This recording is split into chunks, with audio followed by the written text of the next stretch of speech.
Nestlist YouTube channel. Selamat pagi semua. Perkenalkan, nama saya Michael Riyandi. Teman-teman bisa panggil saya Michael ataupun Riyandi, terserah teman-teman enaknya manggil apa. Hari ini saya akan bawain ILM judulnya Three Essential Elements to Achieving a Significant Impact in Life. Jadi, kenapa saya bawain topik ini? Saya baru aja selesai baca buku. Judulnya itu SIP untuk Hidup yang Signifikan. Di buku itu diceritain seorang anak namanya Sindu. Dia itu menangis setelah mendengarkan seminar ini. Jadi ceritanya setelah dia mendengarkan seminar ini, dia merefleksikan dirinya gitu. Dia sebenarnya bercita-cita untuk menjadi seorang animator. Tapi orang tuanya berpikir kalau jadi animator itu nggak ada tujuan hidup yang jelas. Sehingga anaknya ini disuruh menjadi dokter. Karena Sindu ini anak yang taat kepada orang tuanya, maka dia mengikuti saran orang tuanya untuk kuliah jurusan dokter sampai dia lulus. Kemudian pada saat dia bekerja, si Sindu ini tidak pernah enjoy dalam pekerjaannya sampai akhirnya dia merasa terpukul setelah mendengar seminar ini. Jadi 3 elemen esensial itu apa aja sih?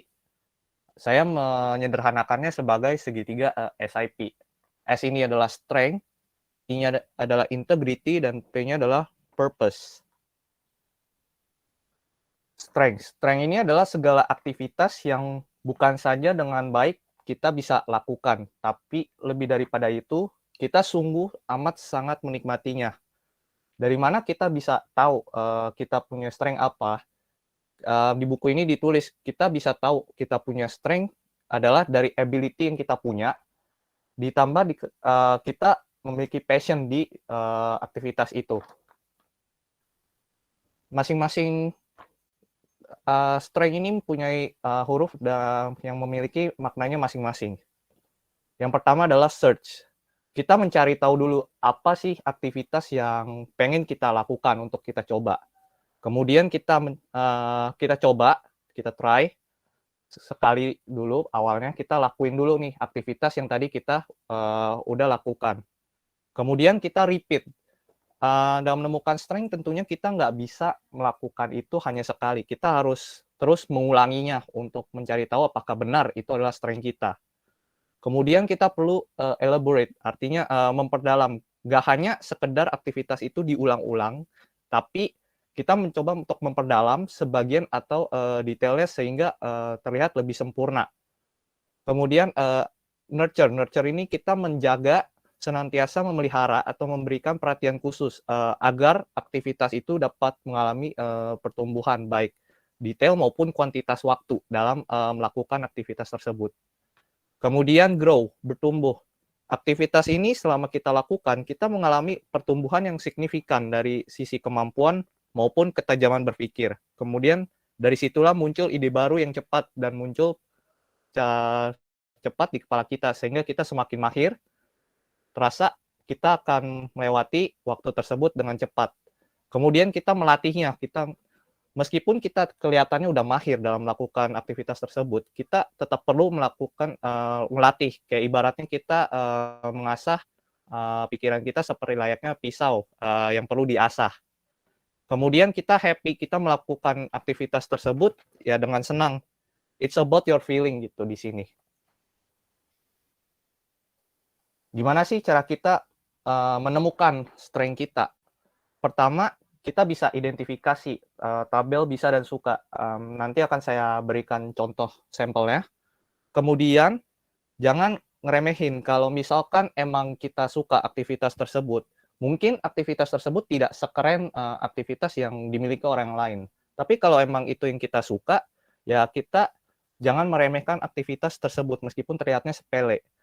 Kemudian yang terakhir, kita rasakan, akui, tuliskan, dan deklarasikan. Maksudnya adalah, kalau emang kita suka aktivitas tersebut, ya akui saja dengan jujur kalau emang kita suka, meskipun aktivitas itu dianggapnya biasa aja. Ini adalah contoh tabel bisa dan suka yang mungkin teman-teman bisa implementasikan dalam mencari strength masing-masing. Pertama kita ada di kolom bisa. Misalkan kita filter gitu, aktivitas apa yang kita bisa. Misalkan gambar komik, main piano, fotografi, menulis cerita, atau misalkan merancang game. Kemudian kita masuk lagi ke kolom yang suka. Apa sih yang sebenarnya kita suka gitu, aktivitas apa yang kita suka. Ternyata kita suka menggambar komik, jalan-jalan, presentasi, fotografi, dan membaca. Kemudian dari kedua kolom ini, bisa dan suka, akhirnya kita menemukan kesimpulan kalau kita ternyata bisa dan sukanya adalah menggambar komik dan juga fotografi. Inilah yang bisa mungkin bisa masuk strength kita gitu. Kemudian integrity. Integrity ini adalah kemampuan individu untuk mengendalikan dirinya sedemikian rupa saat situasi dan kondisi sedang tidak mengenakan atau sebaliknya. Sama seperti strength tadi, integrity ini masing-masing hurufnya memiliki makna. Yang pertama itu independen. Kita melakukannya atas kesadaran penuh, bukan karena diawasi, dipengaruhi, atau dipengaruhi oleh orang lain. Kemudian natural, maksudnya adalah kita berperilaku ya senatural mungkin, tidak dibuat-buat gitu. Kemudian bisa dipercaya, trusty. Maksudnya adalah seorang bisa dipercaya adalah orang yang bisa dengan jelas membedakan nih batas mana yang bisa dilewati dan mana yang tidak boleh dilanggar. Kemudian equitable, adil. Ditunjukkan seberapa konsisten seorang itu berlaku adil. Bukan berarti sama rata, tapi memberikan timbangan penghargaan yang sesuai dengan sebagai mestinya orang lain dihargai. Kemudian original, maksudnya adalah pribadi yang perkataan perilakunya berasal dari kejujuran hati, mengekspresikan sikap dan mendemonstrasikan perbuatannya baiknya bukan untuk tujuan pribadi semata, tapi juga mempertimbangkan kelakuannya itu untuk orang lain juga. Kemudian reliable, dapat diandalkan. Pribadi yang dapat diandalkan itu berakibat komitmennya terhadap apa yang dia janjikan. Kemudian incorrigible, maksudnya adalah perbuatan tersebut tidak menyeleweng meskipun ada kesempatan untuk melakukannya. Kita teguh dan kokoh dalam mempertahankan prinsip kebenaran yang kita yakini. Kemudian penuh dengan nilai kebenaran. Bagaimana seorang lebih memilih untuk memperkatakan dan melakukan kebenaran sekalipun dalam situasi yang mungkin dia sedang tidak dalam kondisi yang menguntungkan. Dan yang terakhir adalah you, it's about you. Semua tanda integritas tadi tidak ada yang lebih penting daripada diri kita masing-masing. Karena kitalah sungguhnya integritas itu sendiri. Kemudian langkah apa yang bisa kita lakukan untuk membangun integritas? Pertama adalah membangun pemahaman dan keyakinan terhadap suatu nilai kebenaran. Seseorang memahami dan yakin pada suatu nilai karena mengapa dirinya perlu berubah itu ya tentunya dari perilaku. Bagaimana seseorang bisa termotivasi untuk berubah dan meningkatkan level integritasnya jika dia memahami apa yang perlu diubah. Kemudian mengembangkan core strength dan melatihnya secara konsisten. Meskipun kita udah memiliki keyakinan yang tinggi terhadap pentingnya membangun integritas, tapi kalau kita nggak mengembangkan core strength-nya, ya kita akan merasa frustrasi karena kita merasa stuck dan tidak dapat berkembang lagi. Kemudian mempercayai dan mengikuti mekanisme format yang berlaku. Maksudnya adalah mekanisme formal yang dibuat dengan tujuan untuk memperkuat pemahaman dan keyakinan seorang terhadap integritasnya. Kemudian belajar pada role model. Untuk membangun sebuah integritas menjadi sebuah budaya, segala sesuatunya harus dimulai dari kita masing-masing. Tidak bermaksud untuk jadi paling sempurna, tapi sebagai orang yang mau melakukan lebih dulu, kita mengharapkan untuk orang lain. Kita tentunya harus mau lakuin terlebih dahulu. Misalkan kita bersedia untuk menerima kritik dan menjadikan media belajar, serta mengakui kesalahan kalau memang kita berbuat salah. Kemudian purpose. Purpose ini adalah eksistensi atau keberadaan individu di dunia dan mengapa melakukan apa yang dia lakukan. Purpose ini juga punya maknanya masing-masing dalam setiap hurufnya. Yang pertama adalah poin. Kita sekalipun purpose kita belum tahu apa dengan jelas, tapi ada satu poin nih yang men-trigger kayaknya itu adalah purpose kita. Meskipun kelihatannya masih samar-samar gitu. Kemudian understandable, dapat dimengerti.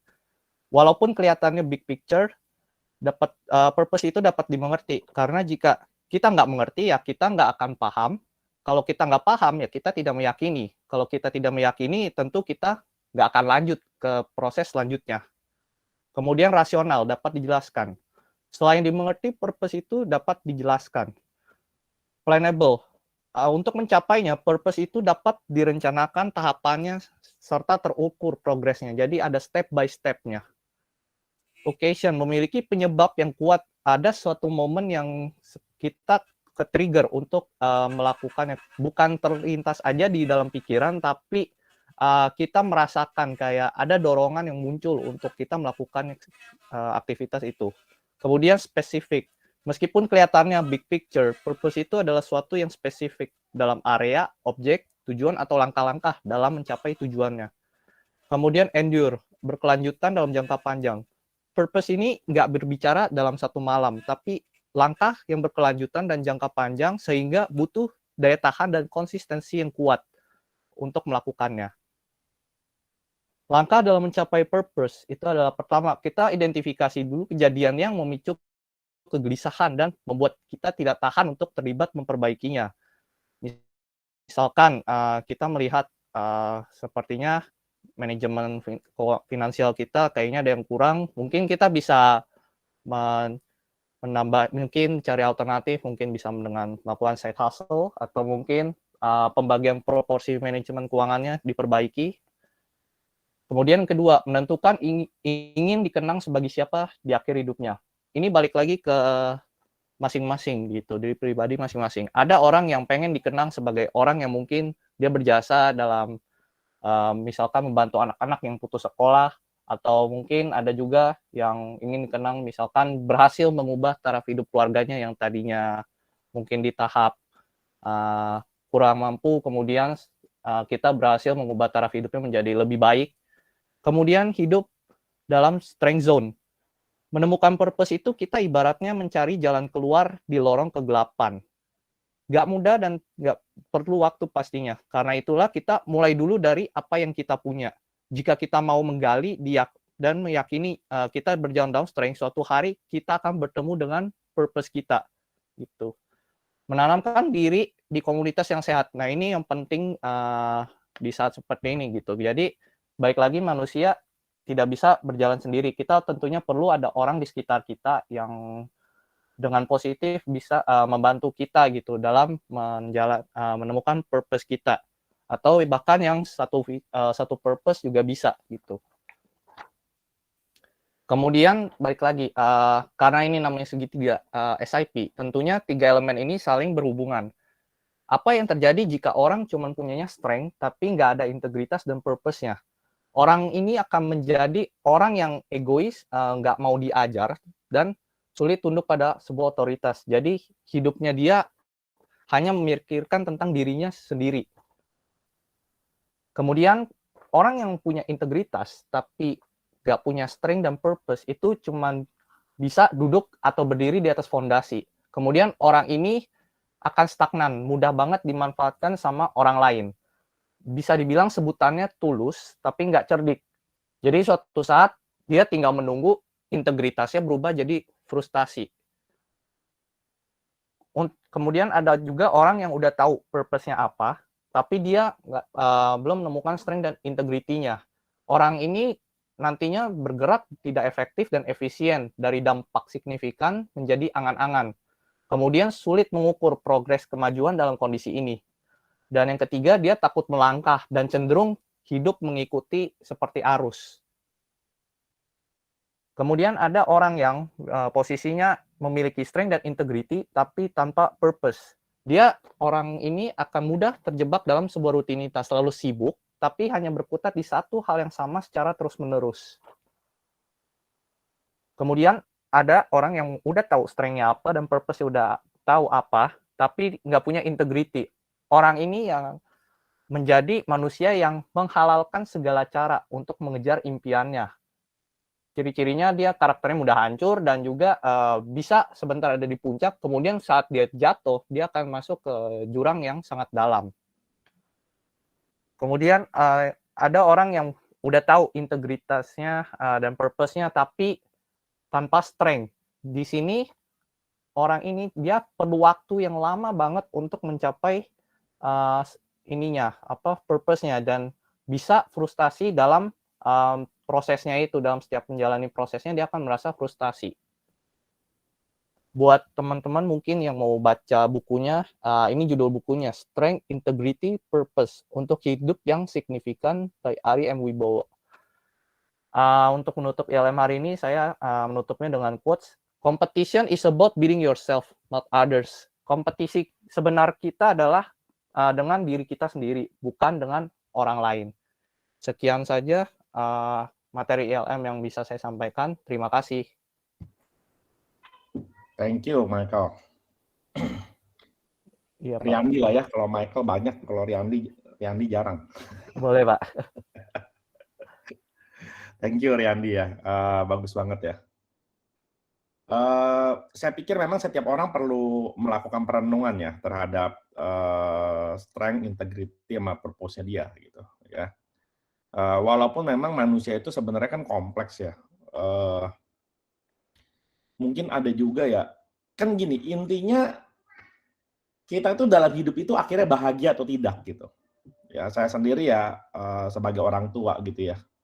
Biasa ya, orang tua itu kan punya banyak harapan ke anak gitu. Maka tadi kan cerita Riyandi itu dimulai dari seorang orang tuanya Sindu ya, yang menganggap bahwa anaknya itu kalau pengen jadi animator itu dia orang tuanya pasti, maksudnya pasti orang tua itu punya maksud baik, betul nggak? Ya, orang tua itu pasti punya maksud baik. Cuman kan orang tua itu punya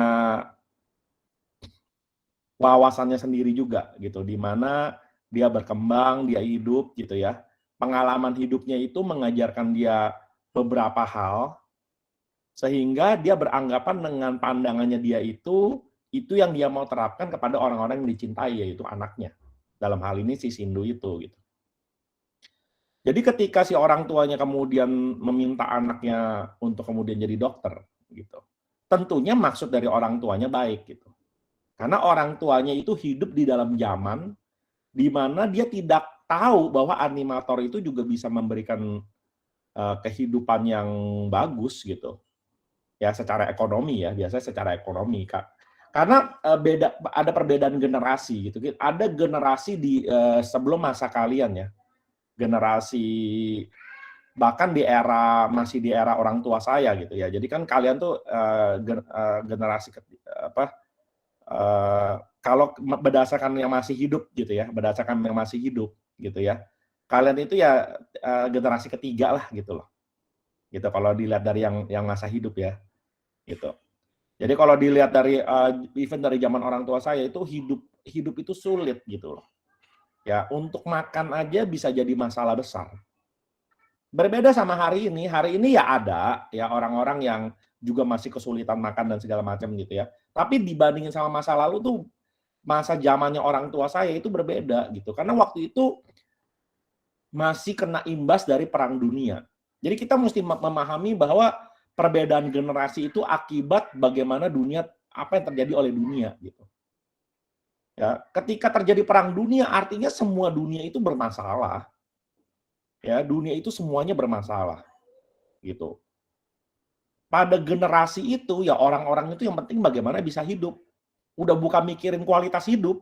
Mereka nggak mikirin kualitas hidup. Mereka mikir asal bisa hidup aja udah bagus gitu loh. Itu pada masanya era perang dunia ya. Jadi kalau perang dunia itu kan perang dunia 1, perang dunia 2 itu sampai 1945-an ya. Itu perang dunia 2 tuh. Nah, cuman generasi yang perang dunia 2 udah pada meninggal lah. Tapi sesudahnya ya, generasi sesudah perang dunia itu berarti kan masih generasinya orang tua saya ya. Gitu. Itu generasi yang memang hidupnya sangat sulit. Jadi kalau saya baca dari cerita yang si Sindu dan ini buku SIP ini Riyandi tahu nggak itu diterbitkan tahun berapa? Dia itu udah 3 kali diterbitin sih, Pak. Ini yang saya punya itu dia diterbitin tahun 2021. Oke, terbitan ketiganya ya. Iya. Penerbitan awalnya tahun berapa tuh? Awalnya itu kalau nggak salah 2019. Ya. Nah, artinya si penulis itu kan pasti bayangannya seumuran saya tuh kalau dia nulis 2019 tuh. ya. Kalau dia nulis di 2019 umuran saya, gitu ya, berarti pengalaman si Sindu dan orang tuanya itu ya saya bisa memahami ya pengalaman itu, karena itu berarti pengalaman yang terjadi pada generasi orang tua saya gitu loh, ya. Nah, memang di generasi orang tua saya, ya, itu generasi sesudah perang. Memang isunya sudah bukan lagi masalah bertahan hidup karena perangnya udah lewat. Tapi bicara soal memakmurkan hidup. Nah, kalian mesti bisa memahami itu tuh. Ya, generasinya udah mulai memakmurkan hidup gitu. Kenapa? Karena sesudah perang banyak orang miskin. Ya, banyak orang susah gitu. Nah, orang kemudian akhirnya faktor ekonomi menjadi penentu gitu. Karena mereka merasa, wah, hidup saya susah nih gitu. Saya nggak mau anak saya hidupnya juga akan susah. Saya tidak mau anak saya itu seperti saya, misalnya begitu. Ya, itu mengakibatkan pada generasi orang tua saya jenis-jenis profesi tertentu itu sangat tidak diinginkan. Ya, yang disebut tadi yang nama jadi animator, pokoknya bergerak di bidang seni lah. Ya, kalau bergerak di bidang seni mau jadi apa gitu.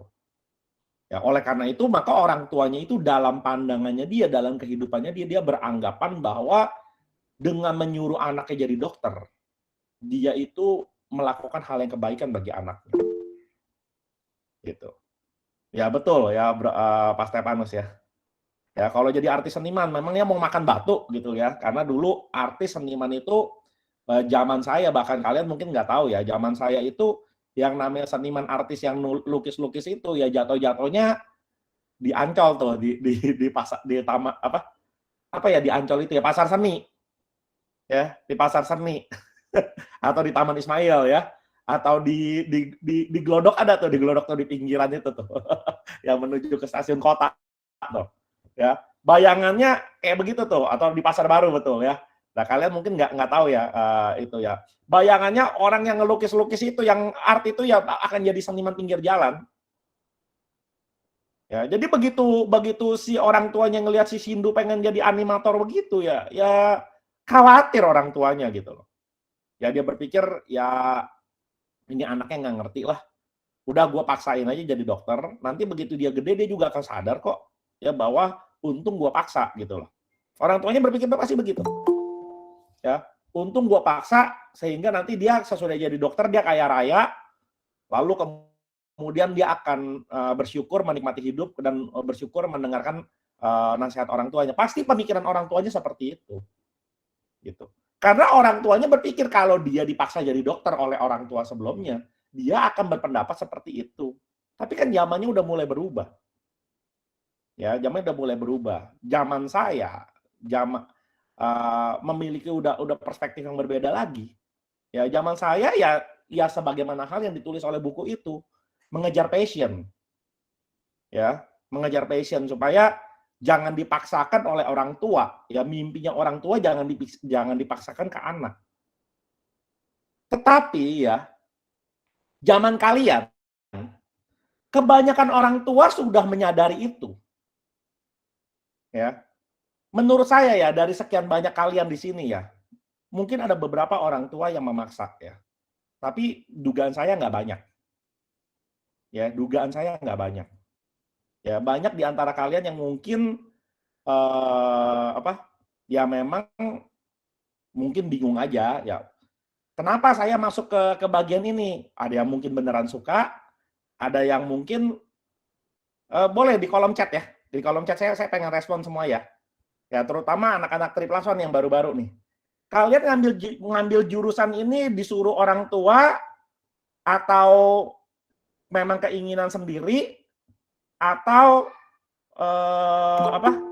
ikut temen ya atau ya bingung juga ya udahlah yang mana aja. Kalau Egar keinginan sendiri, thank you ya. Coba tolong yang lain respon tolong. Saya pengen baca. Banyak keinginan sendiri ya, betul ya keinginan sendiri. Ada yang disuruh orang tua nggak? Banyak yang keinginan sendiri. Keduanya kebetulan kalau itu kebetulan ya Tamiago ya. Nah, namanya Michael juga kan, makanya saya panggil belakangnya aja deh. Ya, Tamiago kebetulan sendiri ya, itu orang tua dan anaknya minatnya sama, bagus. Nah, Evan yang nyoba-nyoba ya gitu. Oke, good. Tapi Ada nggak yang benar-benar, Pak saya sebenarnya nggak mau, tapi dipaksa? Ada nggak yang dipaksa? Kebanyakan nyoba-nyoba, itu betul ya. Kalau itu kan kalian masih eksplorasi ya. Ada yang keinginan sendiri, ada yang eksplorasi. Tapi ada nggak, Pak saya sebenarnya nggak mau, tapi dipaksa? Boleh di chat, ada nggak? Benar kan nggak ada kan? Bener nggak ada nih ya? Oh, tadinya disuruh Kak Gina.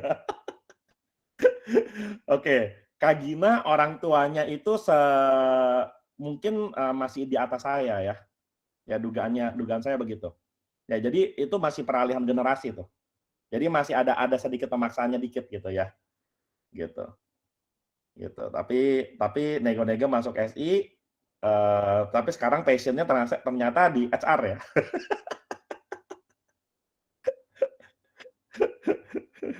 Passion-nya di HR, tapi HR-nya HR IT, jadi cocok juga gitu ya. HR di perusahaan IT ya, cocok juga jadi ya. Oke, ada nggak yang dipaksa? Nggak ada ya kalau saya lihat ya, jarang ya. Gitu. Jadi memang udah mulai masuk ke generasi saya, ya artinya kan generasi orang tua kalian ya, gitu.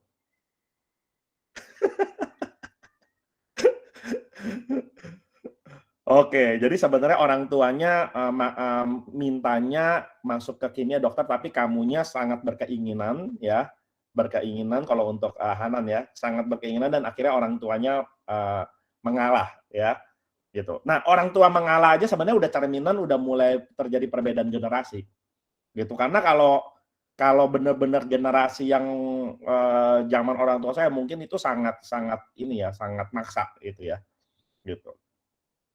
Gitu. Tapi secara umum artinya di generasi kalian itu pemaksaan itu udah nggak jadi terlalu isu gitu. Ya, jadi kalian memang udah sesuai dengan apa yang diinginkan gitu. Nah, oleh karena itu sekarang penekanannya pada generasi kalian itu sebenarnya generasi yang bicara tentang kualitas hidup akhirnya. Gitu. Nah, kalau bicara kualitas hidup ya, saya sebenarnya intinya adalah bahagia gitu loh. Ya, tujuannya bagaimana kalian bisa menikmati hidup kalian kan begitu. Ya, kayak misalnya ya, walaupun saya membangun usaha ini bersama Pak Markus ya, saya bangun usaha ini. Tentunya mimpi orang tua kan, ya kalau namanya kita udah bangun usaha, ya kita pengen meneruskan usaha ini kepada anak kita, kan begitu. Tetapi saya sendiri sudah punya mindset ya, saya tidak akan memaksakan gitu loh kepada anak saya. Kalau seandainya anak saya memang tidak berminat untuk melanjutkan Excelis gitu ya, ya udah jadi pemegang sahamnya aja udah gitu. Ya biar kalian lah yang mengelola Excelis gitu. Bayangan saya seperti itu bahkan. Makanya kenapa dari sedini mungkin saya sudah menyerahkan kepemimpinan Excelis ini kepada Pak Farid, kepada Kak Gina, ya, kepada Pak Freddy gitu ya, pada Kak Freddy gitu ya. Itu adalah cikal bakal yang membuat Excelis menjadi organisasi profesional, bukan organisasi family. Walaupun yang mendirikan itu kakak beradik gitu ya. Gitu. Tapi keinginan saya adalah ya memang akhirnya Excelis ini dikelola oleh kalian gitu. Ya saya cuma jadi pemegang saham aja. Yang saya wariskan adalah kepemimpinan sahamnya, gitu. Dan kalaupun anak saya nanti misalnya tidak tertarik untuk menjadi bagian dari pengelolaan Excelis, ya nggak masalah juga. Saya tidak memaksakan. Yang penting dia berbahagia, gitu. Ya kalau yang saya tahu sih dia sekarang seneng YouTube ya. Pengen jadi YouTuber kayaknya. Gitu loh. Ya nggak apa-apa, kita dukung gitu loh ya. Makanya orang tua zaman sekarang begitu, yang lebih mendukung gitu. Nah, tapi karena kita memahami sebenarnya manusia itu kompleks ya, kita juga tidak bisa menyamaratakan bahwa yang namanya berbahagia itu rumusannya seperti itu gitu. Ya. Kayak contoh ya, saya punya teman, dia itu adalah orang yang secara teknikal bikin Tokopedia. Mendirikan Tokopedia itu awalnya pendirinya itu codingnya itu teman saya. Ya. Teman saya itu dia tuh bukan orang IT awalnya, dia itu jurusan teknik industri. Dia itu bisa komputer, saya yang ngajarin. Ya, dia beli komputer pertama saya dampingin. Ya, dia pertama kali mengenal dunia programming, coding saya yang ngajarin, gitu ya. Tapi akhirnya dia lebih jago codingnya dibandingin saya, gitu loh. Terus kemudian dia bertemu sama si William itu, ya, si William Tokopedia, gitu ya. Terus ya sama temennya, cuman saya lupa namanya, Leon ya, sama Leon gitu ya. William, Leon, dia. Nah mereka yang punya konsepnya, yang bikin codingnya itu ya teman saya itu. Ya, saya nggak sebut namanya lah ya. Gitu. Jadi yang bikin codingnya itu teman saya.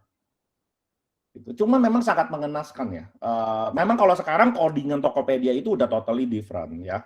Jadi kayak mobile-nya itu kan dulu dia nggak mobile, dulu dia bikin webnya. Gitu. Dia bikin pakai Perl. Ya, dia dulu bikin pakai Perl.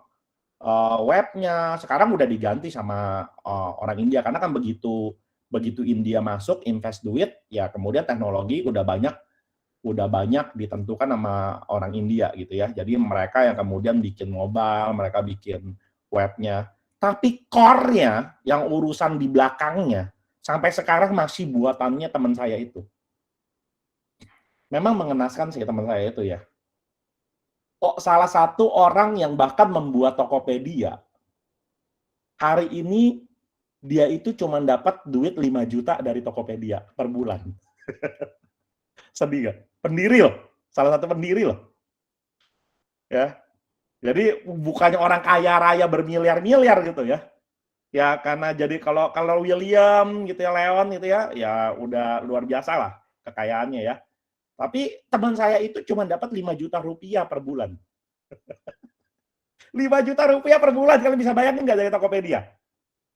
Waduh. Ya, kalian masuk Excelis aja udah pasti lebih tuh, ya kan? Itu sangat mengenaskan ya kalau dipikir ya. Tapi dia nggak ini ya, nggak ngedume, nggak merasa gila ya kan hidup gua gini-gini, nggak begitu loh orangnya. Karena orangnya memang sangat antik ya menurut saya, antik sekali gitu. Dia itu pokoknya dari dulu ya gigs lah gitu ya. Kerjanya main game mulu gitu. Dari dulu mainnya PlayStation kan gitu ya. Saya tuh dulu karena orang tua saya cuman mampu beliin sampai Super Nintendo ya. Bukan Super Nintendo, sampai Nintendo doang. Ya orang tua hanya mampu beli sampai Nintendo, sesudah itu orang tua tidak pernah membelikan saya game konsol lagi. Waktu itu lagi hebohnya PlayStation gitu ya, terus kemudian naik ke PlayStation 2.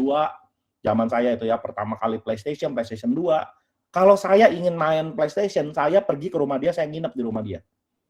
Gitu. Dan gila gamenya itu sampai sekarang orang itu. Gitu.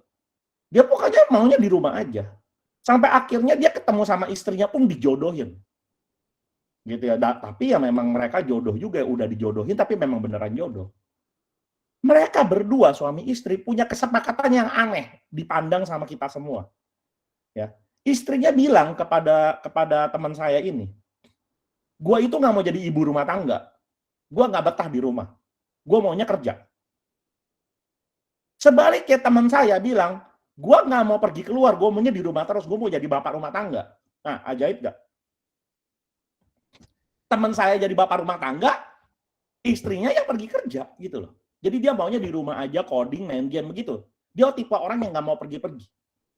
Hanya ngejogrok di rumah terus gitu loh. Dia tipenya orang seperti itu. Jadi buat dia work from home itu bukan sesuatu hal yang aneh. Ya, enggak, itu udah dia lakukan dari zaman sebelum pandemi. Itu yang dia lakukan. Ya, gitu. Dan dia dapat istri yang mendukung. Mungkin ada juga istri yang misalnya, lu ngapain sih di rumah terus, bukannya lu kerja, misalnya gitu kan. Ya, dia malah istrinya pengen keluar gitu, pengen kerja gitu loh. Jadi sangat unik ya, orangnya sangat unik sekali ya. Suatu ketika ya zaman dulu banget ya waktu Excelis baru mulai merintis ya. Waktu Excelis baru mulai merintis, kita dapat opportunity itu di kementerian ya. Dapat opportunity di kementerian, saya waktu itu belum punya banyak orang gitu ya. Saya keingetan dia gitu loh. Jadi saya kemudian datangin dia gitu ya, ketemu ya. Saya bilang, bro ini gue lagi ada opportunity di kementerian, lo mau garap gak? Tau nggak teman saya jawabnya apa? lu kalau soal kayak gini nggak usah ngomong sama gua, lu ngomong sama bini gua aja. Kalau bini gua suruh kerja, gua kerja. Kalau bini gua bilang kagak, gua kagak. Begitu loh. Ya, jadi kalau orang ya misalnya kalau dibilang suami takut istri gitu ya, orang merasa minder gitu. Tapi dia malah bangga, ya dia ketawa gitu ya. Gua ini ikatan suami takut istri, ngomongnya begitu. Ya, kalau tapi saya senang ya sama orang-orang yang clear gitu dari awal di depan tuh seperti apa gitu. Oh, jadi gua ngomong sama bini lu nih. Iya. Ya udah, terus saya ngomong sama bininya gitu ya. Ya lagi ada opportunity kementerian. Terus bininya bilang, "Mat, pokoknya kalau kayak gini udah lu ngomong aja sama gua." Ya. Nanti si Amlan kerja ya, ya saya kesebutan namanya. Ya. Nah, nanti kalau dia kerja nggak kerja ya, dia malas-malesan, biar gue yang cambuk katanya begitu. Bercanda ya. Ya maksudnya lu tenang aja, pokoknya dia pasti kerja aja kalau udah di bawah gua gitu. Jadi wah unik juga nih ya. Jadi istrinya selain sales gitu ya, sales lakinya gitu ya, juga project manager lakinya tuh. Ya. Jadi unik sekali itu mereka dua suami istri. Tapi mereka bahagia. Buat kita berasa aneh. Ya kenapa? Karena kita kan di alam patriarki ya. Di alam patriarki ini kan biasanya cowok yang di depan gitu ya. Seperti itu. Cowok yang memimpin gitu. Tapi mereka happy aja gitu. Gitu. Nah itulah yang saya sebut kita nggak bisa juga mengeneralisir gitu ya. Mengeneralisir bahwa setiap orang tuh pasti begitu. Atau misalnya ya dorongan pengen banget punya passion segala macam. Saya cerita lagi teman saya yang lain. Ini juga aneh juga nih teman. Sama-sama di BINUS. Jadi banyak senior kalian juga nih yang di BINUS nih. Ya, sama-sama satu kelas sama saya. Teman saya ini yang satu kelas ini itu udah dari SMA saya sekelas sama dia. Jadi bayangin ya, dari SMA sekelas masuk kuliah sekelas lagi gitu. Apalagi saya ngambil jurusan kan teknik komputer ya, itu jurusan yang langka. Ya kalau sekarang kan namanya sistem komputer ya, kalian yang di BINUS pasti tahu tuh. Sistem komputer jumlah orangnya berapa sih? Dikit sekali kan. Kan beda sama teknik informatika, sistem informatika ya itu kan sistem informasi itu kan banyak ya yang masuk situ. Tapi kalau sistem komputer ya, teknik komputer tuh dikit sekali gitu. Dari zaman saya juga begitu. Dia masuk situ juga bisa barengan. Ya jadi saya tuh dekat sekali sama dia. Itu orang, saya tuh bingungnya luar biasa. Dari sejak SMA sampai kuliah dan lulus, ya tidak pernah sekalipun saya ngelihat dia marah. Tidak pernah sekalipun saya lihat dia emosi. Tidak pernah sekalipun. Lalu kemudian dia married, bininya juga adem ayem juga gitu ya. Gitu ya. Jadi saya sampai nanya ya waktu dia married ya, kalian ini pernah berantem nggak? Gitu. Karena saya bayangin lakinya itu nggak pernah emosi gitu ya, nggak pernah berantem, bayangin nggak coba loh? Ya bingung banget saya, kok bisa begitu ya suami istri? Ya kayaknya langka sekali ya kalau ada pasangan suami istri yang nggak pernah berantem gitu, langka sekali bener. Gitu. Dia jurusan komputer, ya bahkan teknik komputer gitu ya. Kerjanya apa? Lanjutin bisnis keluarga. Bisnis keluarganya apa? Konveksi. Ya, konveksi bikin baju begitu. Dia punya toko gitu ya di Tanah Abang gitu ya. Terus kemudian dia di Cipulir ya. Dia punya toko di Cipulir. Dia kemudian jualan gitu ya. Dia produksi sendiri, dia ada ya gitu ya. Konveksi gitu ya. Dia produksi sendiri, dia jual juga, dia punya tokonya gitu loh. Ya, dan hidupnya juga sangat mapan. Ya punya rumah, punya apartemen gitu ya, mobil, pokoknya secara ekonomi bagus sekali. Ya bagus sekali. Tapi kalau dipikir-pikir lu kan kuliahnya komputer gitu loh. Kok akhirnya kerjanya ujung-ujungnya konveksi kan begitu kan? Nerusin bisnis keluarga. Tapi dianya juga santai-santai aja gitu loh. Ya memang udah begitunya, gue tinggal ngikutin aja, ya gitu aja udah. Sesederhana itu orangnya. Kalau udah bicara soal kayak begitu, itu ngomong passion apaan? Passion apa? Ya. Kalau saya ngomong sama dia, "Lo memang nggak ada passion yang lain gini-gini?" Ya jalanin aja hidup, gitu loh. Jadi saya bilang ya, kita nggak bisa mengeneralisir juga bahwa eh, kita tuh mostly saya yakin ya yang kebanyakan orang itu berlaku yang soal SIP tadi ya, dia mesti punya purpose-nya, memahami strength-nya di mana, kemudian menjalankan integritasnya. Ya, buat kebanyakan orang kayak begitu gitu loh. Ya, tapi sekali lagi manusia itu kompleks ya, tidak semua orang juga begitu gitu loh. Jadi buat saya ya, kalian intinya ini ada sebuah ilmu yang menarik ya, mengajarkan kita ya untuk itu gitu ya. Tetapi jika kalian termasuk yang karakter-karakter yang saya juga nggak terlalu pusingin apa, yang penting saya happy-happy aja, jalanin aja. Nggak ada masalah juga dengan itu, saya sih ngeliatnya begitu ya. Saya ngeliatnya juga gitu, yang penting kamu happy dengan itu, jalanin. Ya, saya sih cuma bilang begini ya, kalian kan sekarang banyak yang masih magang, juga yang lagi kerja di Excelis. Gitu. Ya kalian pikirkan apa yang saya mau nikmati gitu loh.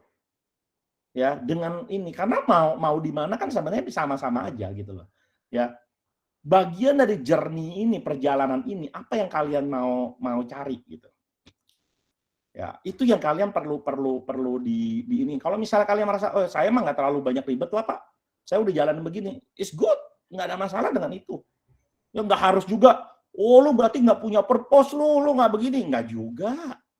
Gitu. Tapi jika kalian adalah tipe orang yang memikir, oh mesti purpose, kayak kalau saya yang SIP tadi itu sangat applicable buat saya, karena memang saya tipenya seperti itu juga, mikir gitu. Kalian bayangin, saya sekarang hari ini sedang memproses ngambil kuliah lagi saat ini saya. Ya, jadi saya udah S2, sekarang mau ngambil S2 lagi. Ya. Jadi lagi proses untuk pendaftaran, dan proses pendaftarannya ya udah ribetnya minta ampun gitu loh. Saya mesti bikin banyak tulisan, saya mesti bikin book review, udah gitu bukunya filosofis banget lagi. Ya, filsuf banget gitu. Jadi baru baca satu paragraf aja, itu kepala udah pusing kepala gitu loh. Bahasanya udah susah dimengerti gitu. Orang bahasa filosofer gitu loh. Filsuf bahasanya. Gitu. Ya. Itu saya bacain satu paragraf ke istri saya aja bingung gitu loh. Itu maksud dari satu paragraf itu apa? Ya. Dan saya mesti bikin rangkumannya untuk proses pendaftaran nih. Gitu. Saya udah dari kemarin, nah itu kosong udah isi. Ya. Saya mesti bikin rangkuman 3 halaman, ini baru 1 halamannya udah stuck gitu, otak udah panas gitu. Belum lagi nanti pasti ada tesnya lagi, ada ininya lagi. Di seumuran saya mesti belajar lagi. Aduh, kepala rasanya udah gimana. Tapi ya memang ada purpose juga yang memang saya lagi mau cari gitu loh. Makanya saya mau mengambil hal seperti ini gitu. Ya. Nah, saya memang mungkin ya senang belajar juga gitu ya. Senang belajar juga. Jadi itulah yang saya bisa tambahkan ya terkait dengan materi Riyandi. Ada yang mau nambahin lagi? Oke, itu aja. Kalau gitu, thank you. Sampai jumpa lagi minggu depan ya. Thank you Riyandi ya, materinya keren banget.